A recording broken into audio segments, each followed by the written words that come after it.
नमस्कार, स्वागत है आप सभी का देवभूमि समाचार में। मैं हूं आपके साथ सुनील चौहान। विधानसभा अध्यक्ष ऋतु खंडूरी भूषण ने बागेश्वर की नवनिर्वाचित भाजपा विधायक पार्वती दास को पद और गोपनीयता की शपथ दिलाई है। शपथ ग्रहण के बाद मीडिया से बातचीत में मुख्यमंत्री पुष्कर सिंह धामी ने बागेश्वर की जनता का आभार व्यक्त किया। साथ ही कहा, अब स्वर्गीय मंत्री चंदन रामदास के बचे हुए कामों को भी पूरा किया जा सकेगा। इसके साथ ही मुख्यमंत्री धामी ने महिला आरक्षण बिल को लेकर प्रधानमंत्री का आभार भी जताया है। मुख्यमंत्री धामी ने कहा कि इस विधेयक से महिलाओं की राजनीति में हिस्सेदारी भी बढ़ेगी।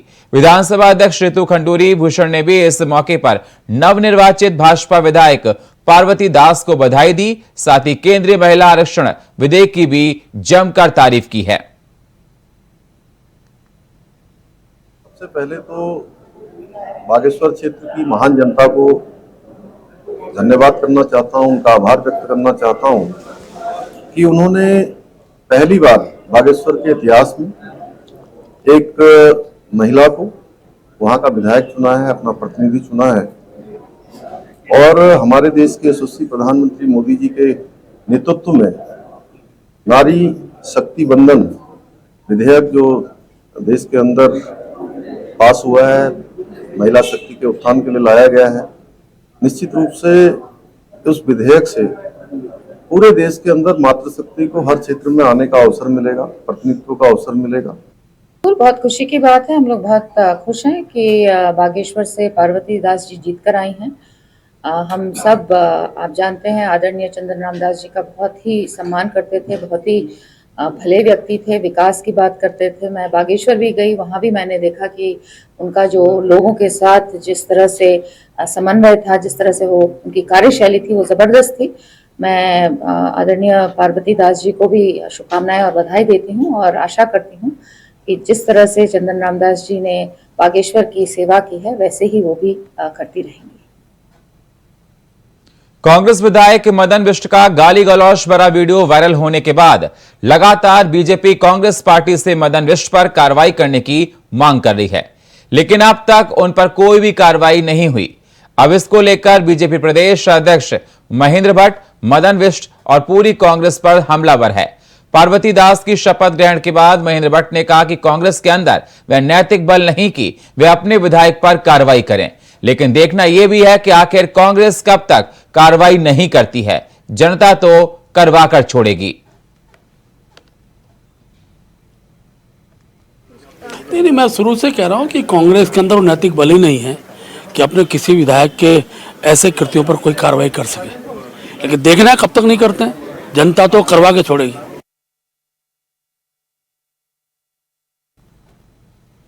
हरिद्वार लोकसभा में संत को चुनाव लड़ाए जाने की मांग के सवाल पर पूर्व मुख्यमंत्री त्रिवेंद्र सिंह रावत का कहना है कि लोकतंत्र में सभी को अपनी बात रखने का अधिकार है। लोग क्या मांग कर रहे हैं, यह किसी जनप्रतिनिधि के काम के आकलन पर पैमाना नहीं है। आगामी चुनाव के लिए पार्टी सही निर्णय लेगी। हालांकि हरिद्वार लोकसभा से खुद के चुनाव लड़ने की बात को त्रिवेंद्र सिंह रावत ने टालते हुए कहा, उन्होंने अभी इस पर विचार नहीं किया है।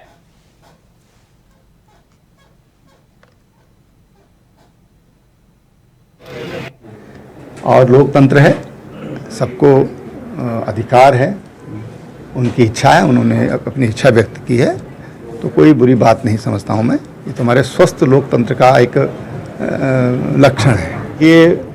ये तो मैं नहीं कह सकता कि बदल रहे हैं या नहीं बदल रहे हैं, ये तो मैं नहीं कह सकता। लोकतंत्र है, पब्लिक क्या चाहती है उस पर भी कई बातें निर्भर करती हैं। देहरादून नगर निगम ने हाउस टैक्स न देने वाले तकरीबन 600 लोगों को नोटिस जारी किया है। इस नोटिस में साफ कहा गया कि ड्यू डेट से पहले हाउस टैक्स जमा कर दें। जिन 600 लोगों को नगर निगम ने हाउस टैक्स के लिए नोटिस जारी किया, उसमें बड़े होटल और कमर्शियल संस्थान शामिल हैं। हाउस टैक्स से नगर निगम को मोटी कमाई होती है और इसी साल अप्रैल महीने से लेकर अब तक नगर निगम हाउस टैक्स से तकरीबन 26 करोड़ रुपए की कमाई कर चुका है। ये पिछले सालों की अपेक्षा काफी अच्छी रिकवरी बताई जा रही है। वहीं जिन 600 लोगों को नोटिस जारी किया गया, उन पर 4 करोड़ की धनराशि बकाया है। नगर आयुक्त मनोज गोयल ने बताया कि हाउस टैक्स के लिए नोटिस जारी किया गया है। इसमें अधिकांश लोग व्यवसायिक भवन वाले हैं। इसके अलावा कई होटल भी इसमें शामिल हैं। उन्होंने सभी से अपील की है कि वे जल्द से जल्द नगर निगम का हाउस टैक्स जमा कर दें।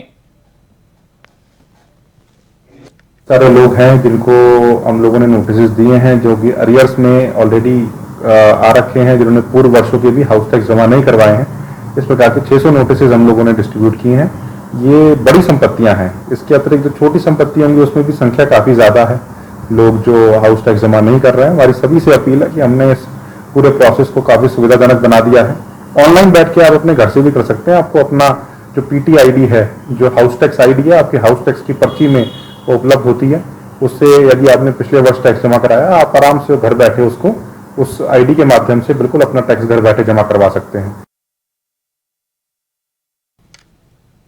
रामनगर में प्रदेश की खाद्य मंत्री रेखा आर्य ने आम डंडा स्थित राजकीय खदान भंडार के कार्यालय पहुंचकर भारत के पहले फ्लोरोस्पेन गोदाम का लोकार्पण किया।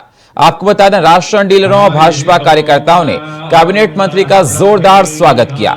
साथ ही तमाम मांगों के समाधान को लेकर ज्ञापन भी सौंपा है। तो वहीं कैबिनेट मंत्री रेखा आर्य ने जानकारी देते हुए बताया, ये गोदाम भारत का पहला गोदाम है जिसका आज रामनगर में लोकार्पण किया गया है, जिसका लगभग 40 लाख रुपए की लागत से निर्माण किया गया। साथ ही उन्होंने कहा कि सरकार जनता की समस्याओं को लेकर पूरी तरह गंभीर है और जनता को मूलभूत सुविधाएं उपलब्ध कराने के लिए भी सरकार लगातार प्रयासरत है।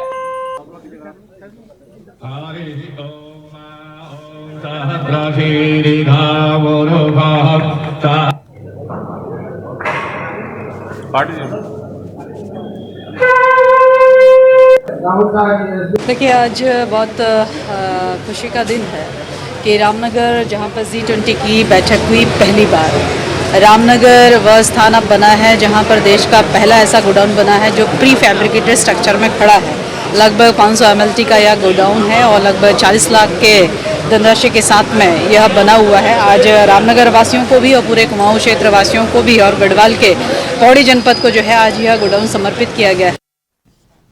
उत्तराखंड में इस साल चारधाम यात्रा की शुरुआत 22 अप्रैल से हुई थी, जहां यमुनोत्री और गंगोत्री धाम के कपाट खोले गए, जिसके बाद 25 अप्रैल को बाबा केदारनाथ और बद्रीनाथ धाम के कपाट 27 अप्रैल को श्रद्धालुओं के लिए खोल दिए गए थे।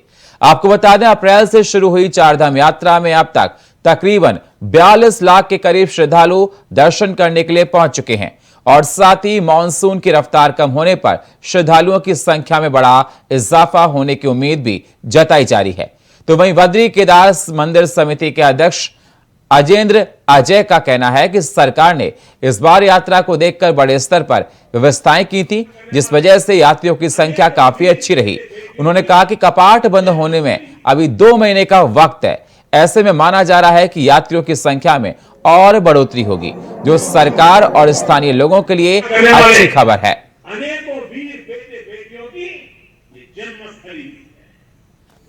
देखिए, इस वर्ष धामों के कपाट अप्रैल माह के अंतिम सप्ताह में श्रद्धालुओं के लिए खोल दिए गए थे और जो पीक सीजन होता है मई जून में, उसमें श्रद्धालुओं की संख्या का एक नया रिकॉर्ड कायम हुआ है।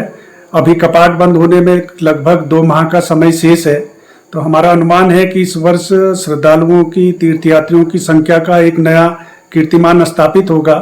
बद्रीनाथ केदारनाथ मंदिर समिति के स्तर से, प्रदेश सरकार के स्तर से जो भी श्रद्धालु तीर्थयात्री धामों में पहुंच रहे हैं, उनकी यात्रा सुगम और सरल हो सके, इसके लिए निरंतर प्रयास किए जा रहे हैं। उत्तराखंड के नैनीताल जनपद क्षेत्र में आने वाले कॉर्बेट नेशनल पार्क में हर साल देश और विदेश से घूमने लाखों की संख्या में पर्यटक आते हैं। अब इन पर्यटकों को कॉर्बेट पार्क घूमने के लिए अपनी जेब को और ज्यादा ढीली करनी होगी। कॉर्बेट पार्क प्रशासन ने पार्क में घूमने का शुल्क अब 3 गुना कर दिया है, यानी अब आपको कॉर्बेट पार्क घूमने के लिए अपनी जेब से 3 गुना ज्यादा पैसे खर्च करने होंगे।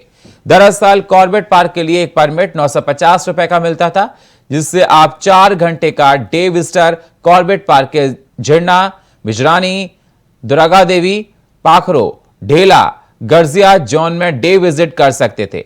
लेकिन अब इस डे विजिट के शुल्क को 3 गुना कर दिया गया है।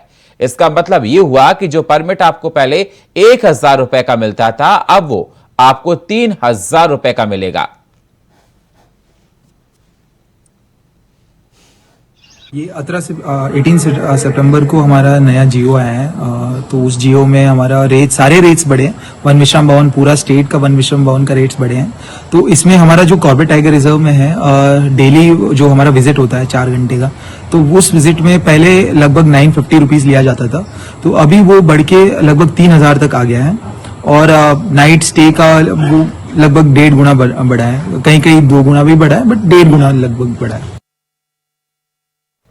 24 सितंबर को धर्मनगरी हरिद्वार में ब्राह्मण महासभा द्वारा कुंभ का आयोजन किया जा रहा है, जिसमें देश भर से अलग अलग ब्राह्मण संगठन प्रतिभाग ले रहे हैं। कल होने जा रहे ब्राह्मण कुंभ से पहले श्रीखंड परशुराम अखाड़े द्वारा नगर भ्रमण यात्रा निकाली गई। श्री अखंड परशुराम अखाड़े द्वारा निकाली गई इस नगर यात्रा में ब्राह्मण महासभा के अलावा कई साधु संत मौजूद रहे। इस मौके पर श्री अखंड परशुराम अखाड़े के अध्यक्ष पंडित अधीर कौशिक ने कहा कि देश भर के ब्राह्मण संगठनों को एकत्र कर एक महाकुंभ का आयोजन किया जा रहा है, जिसके माध्यम से देश भर के ब्राह्मणों की केंद्र सरकार से मांग है कि हर राज्य में ब्राह्मण आयोग का गठन किया जाए। तो वहीं महामंडलेश्वर रूपेंद्र प्रकाश महाराज ने कहा कि यात्रा की शुरुआत भगवान हनुमान के आशीर्वाद लेकर की गई है।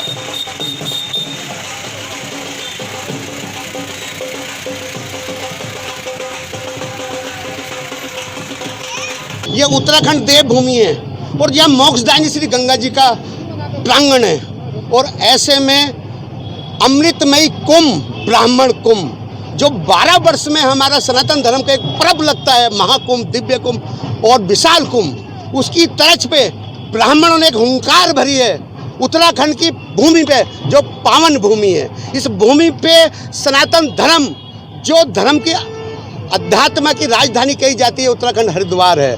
और ब्राह्मण का तो हमेशा देश के प्रति समर्पित रहा है। देश प्रेम, राष्ट्र प्रेम, धर्म प्रेम, ये ब्राह्मणों का शुरू से नेम रहा है। हमारे पूर्वजों ने बताया कि बेटे सनातन धर्म है, ब्राह्मण है तो भारत है।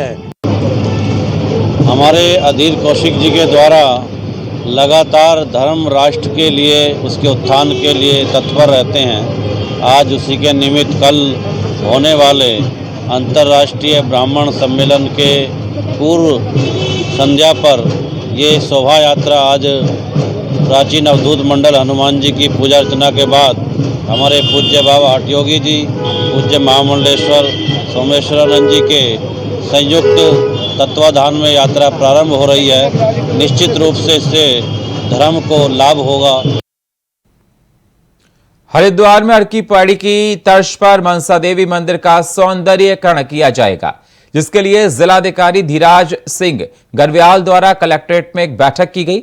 आपको बता दें, जिलाधिकारी द्वारा मां मनसा देवी मंदिर और सती घाट का स्थलीय निरीक्षण किया गया और सौंदर्यीकरण हेतु संभावित डिजाइन भी जारी की गई। तो वहीं अब धर्मनगरी हरिद्वार के अन्य पौराणिक स्थलों के सौंदर्यीकरण की भी योजना जिला प्रशासन द्वारा बनाई जा रही है। साथ ही जिलाधिकारी धीराज सिंह गर्व्याल ने बताया कि मनसा देवी मंदिर एक सिद्धपीठ है, जिस वजह से काफी संख्या में श्रद्धालु आते हैं और स्थिति काफी विकट हो जाती है। हालांकि उन्होंने इस संबंध में मनसा देवी ट्रस्ट के पदाधिकारियों से भी विचार विमर्श किया है और मनसा देवी के सौंदर्यीकरण को जल्द ही कार्य रूप में परिणत किया जाएगा। सतीकुंड का अपना ऐतिहासिक महत्व है, पौराणिक स्थल है और हरिद्वार की परिकल्पना सतीकुंड के बिना नहीं की जा सकती। तो उसी में आज हम लोगों ने स्थल निरीक्षण किया था। हम देख रहे हैं कि उसमें क्या क्या काम हम लोग कर सकते हैं ताकि मैक्सिमम टूरिस्ट का आवागमन भी उस एरिया में हो। जितने भी तीर्थ यात्री हमारे हरिद्वार में हैं वो अपना सतीकुंड की तरफ भी जाएं। और साथ ही साथ मनसा देवी में जब बहुत ज़्यादा संख्या में श्रद्धालु आते हैं उस समय वहाँ पर स्थिति थोड़ी सी खराब रहती है, तो उसको भी कैसे ठीक करना है। तो मनसा देवी ट्रस्ट वालों से भी हमारी बात हुई और उसकी भी हम लोगों ने पूरी तैयारी की है। उत्तराखंड का एकमात्र सबसे बड़ा आयोजन 8वां देहरादून इंटरनेशनल फिल्म फेस्टिवल का आगाज 22 सितंबर से राजपुर रोड स्थित सिल्वर सिटी में से हो चुका है। वहीं राजधानी के निजी होटल में फिल्म अवार्ड कार्यक्रम के दौरान पिछले साल की भांति इस साल भी कई सितारों, फिल्म डायरेक्टर, प्रोड्यूसर्स, सिंगर, तमाम लोगों ने उत्तराखंड की जनता से रूबरू हुए। अतिथि के रूप में कैबिनेट मंत्री प्रेमचंद अग्रवाल, सुबोध उनियाल ने शिरकत की। वहीं कार्यक्रम की शुरुआत गणेश वंदना पर नृत्य प्रस्तुति कर दीप प्रज्वलित कर की गई। आपको बता दें, इस फिल्म फेस्टिवल में मशहूर अभिनेत्री हिमानी शिवपुरी, हाल ही में रिलीज हुई गदर 2 में पाकिस्तान विलन का बेहतर किरदार निभाने वाली मनीषा वाधवा, अभिनेता विनय पाठक, रजत कपूर, वरुण बड़ोला, प्रदीप सिंह रावत, मोहन कपूर, मनीष वाधवा, मशहूर अभिनेत्री दीप्ति नवल, हिमानी शिवपुरी, चित्रांशी रावत और भूषण कृपलानी मौजूद रहे।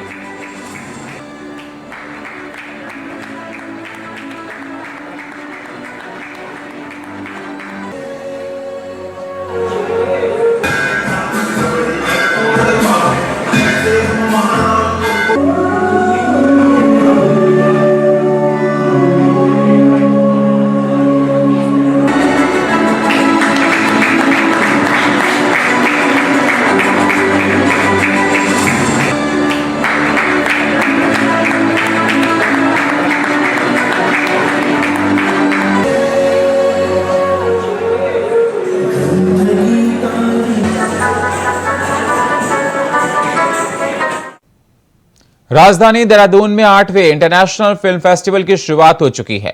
गोल्डी मसाले के सीईओ सुदीप गोयकार ने रिबन काटकर कार्यक्रम का शुभारंभ किया।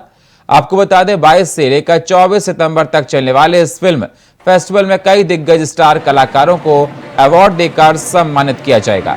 वहीं 8वीं इंटरनेशनल फिल्म फेस्टिवल के आयोजन पर सीईओ संदीप गोयकार ने देहरादून टैलेंट हंट की टीम को बधाई देते हुए कहा कि जिस तरह से उत्तराखंड विकास के क्षेत्र में आगे बढ़ रहा है, ठीक उसी तरह फिल्म फेस्टिवल भी राजधानी में तेजी के साथ आगे बढ़ रहा है।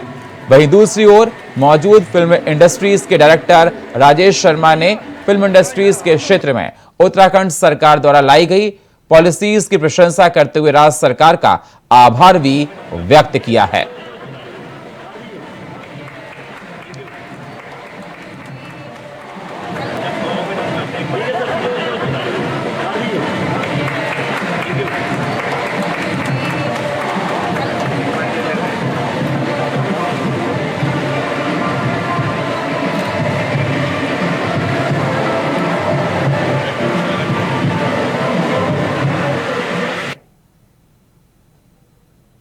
आज बड़ा ही हर्ष का विषय है कि ये 8वां देहरादून फिल्म फेस्टिवल उत्तराखंड में देहरादून में आयोजित किया जा रहा है। इसके लिए मैं पूरी देहरादून टैलेंट हंट की टीम, हमारे राजेश शर्मा जी व पूरी देहरादून फिल्म फेस्टिवल की टीम को बहुत बहुत बधाई दूंगा। और ये एक ऐसी पहल 8 साल पहले शुरू हुई कि तब से जिस तरह देहरादून आगे बढ़ा, उत्तराखंड पूरे देश में बढ़ता जा रहा है। उसी तरह देहरादून फिल्म फेस्टिवल भी पर्दे के बड़े कलाकारों को धरती पे ला करके आम लोगों से संपर्क कराना और यहाँ के नए टैलेंट को प्रोत्साहन दिलवाना, उनकी चर्चा से उनको जो सीखने को मिल रहा है हमारे कलाकारों से, बम्बई से आए हुए सभी निर्देशकों से व प्रोड्यूसर से, ये बहुत ही खुशी की बात है। नहीं, मुझे नहीं लगता कि कुछ पॉइंट्स बचे हैं, बिकॉज उत्तराखंड सरकार ने लगभग सभी पॉइंट्स क्लियर कर लिए हैं, जैसे 1 window, permissions, police support and rebates and all facilities under 1 roof. और इसके लिए एक स्पेशल डिपार्टमेंट भी बना दिया गया है। They are well connected with the Mumbai film industry, well connected with the Indian film industry all over India. तो मुझे लगता नहीं कि कुछ और गुंजाइश की जरूरत है, लेकिन समय के साथ साथ चीज़ें चेंज होती रहेंगी और उसमें बढ़ोतरी होती जाएगी। डोईवाला के सामुदायिक स्वास्थ्य केंद्र में स्वास्थ्य मेले का आयोजन किया गया, जहां देहरादून के अस्पताल के तमाम सीनियर विशेषज्ञ डॉक्टर ने डोईवाला क्षेत्र के लोगों का स्वास्थ्य परीक्षण कर निःशुल्क दवाइयां बांटी हैं। आपको बता दें, इस कार्यक्रम में मौजूद डोईवाला के विधायक ब्रजभूषण गौरेला और चिकित्सा अधिकारी डॉक्टर के एस कुंवर ने लोगों को अंगदान की शपथ दिलाते हुए जरूरतमंद को नया जीवन देने की बात कही है।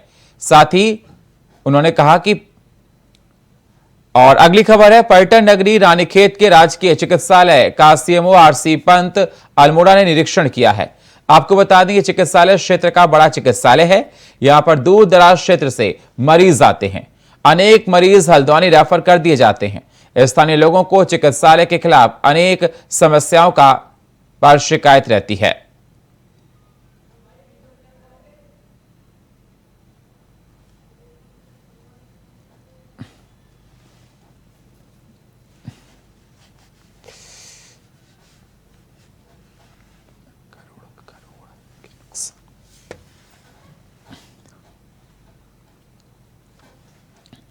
प्रश्न किया ये क्योंकि मेरे संज्ञान में भी था और मैं आज क्योंकि यहाँ प्रबंधन के मीटिंग में आया हुआ हूँ तो मैंने हर कक्ष को देखा। तो ये बात सही है कि यहाँ पे निर्माणाधीन एक छत पे एक निर्माण चल रहा है जिसकी वजह से ये जो कुछ अवरोध डेवलप हुए हैं उसमें भी जो कार्यदायी संस्था है उसको पहले भी नोटिस दिया गया है, उसको जल्दी ही ठीक कर दिया जाएगा। बाकी अन्य काउंटरों में मेरे द्वारा देखे गए यहाँ पे आज के डेट में जो करीबन 1:30 बजे 250 पेशेंट देखे गए थे, उनकी जो ओपीडी पर्चे कटे थे और भर्ती मरीज का पूर्णतः बेड भरे हुए हैं और हर काउंटर में डॉक्टर्स देख रहे थे और ठीक तरीके से देख रहे थे। देवभूमि समाचार में इतना ही। बाकी खबरों के लिए आप बने रहिए इंडिया वॉइस के साथ। तब तक के लिए नमस्कार।